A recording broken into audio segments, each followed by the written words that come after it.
මේ වීඩියෝ එකෙන් අපි අනික් kanji ටික ඉගෙන ගමු. කලින් වීඩියෝ එකෙන් ඉගෙන ගත්ත kanjit අමතක කරන්න එපා හොදේ. හරි යමුකෝ එහෙනම් අපි පාඩමට. මේ kanjiය තමයි වතාෂි kanjiය. මේකේ තේරුම තමයි මම කියන එක. මේ kanjiය තමයි චිචි kanjiය. මේකේ තේරුම තමයි තාත්තා කියන එක. ඊළඟ වචනේ තමයි ඔතෝසන්. ඔතෝසන් කියන එකේ තේරුම තමයි පියා කියන එක. ඉතින් අපි දන්නවා තාත්තා කිව්වහමයි පියා කිව්වහමයි පොඩි වෙනසක් තියෙනවා. ඒ වෙනසම තමයි මේ ජපන් වචන දෙකේ තියෙන්නේ. ඊළඟ kanjiය තමයි හහා kanjiය. මේ kanjiයේ තේරුම තමයි අම්මා කියන එක. මේ kanjiයෙන් එන ඊළඟ වචනේ තමයි ඔකාසන් කියන්නේ. ඔකාසන් කියන එකේ තේරුම මව. ඉතින් අපේ අම්මා කිව්වහම සහ මව කිව්වහම තියෙන වෙනසම තමයි මේ ජපන් වචන දෙකේ තියෙන්නේ.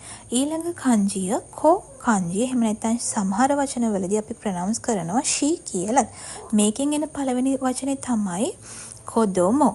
කොදොමු කියන එකේ තේරුම තමයි ළමයා කියන එක. මේ kanjiයෙන් එන ඊළඟ වචනේ තමයි ඔතොකොනකෝ. ඔතොකොනකෝ කියන එකේ තේරුම පිරිමි ළමයා. ඉතින් කෝ kanjiය ආවොත් ඒකේ තේරුම ළමයා. ඊළඟ වචනේ තමයි ඔන්නනකෝ. ඔන්නනකෝ කියන එකේ තේරුම තමයි ගැහැණු ළමයා කියන එක.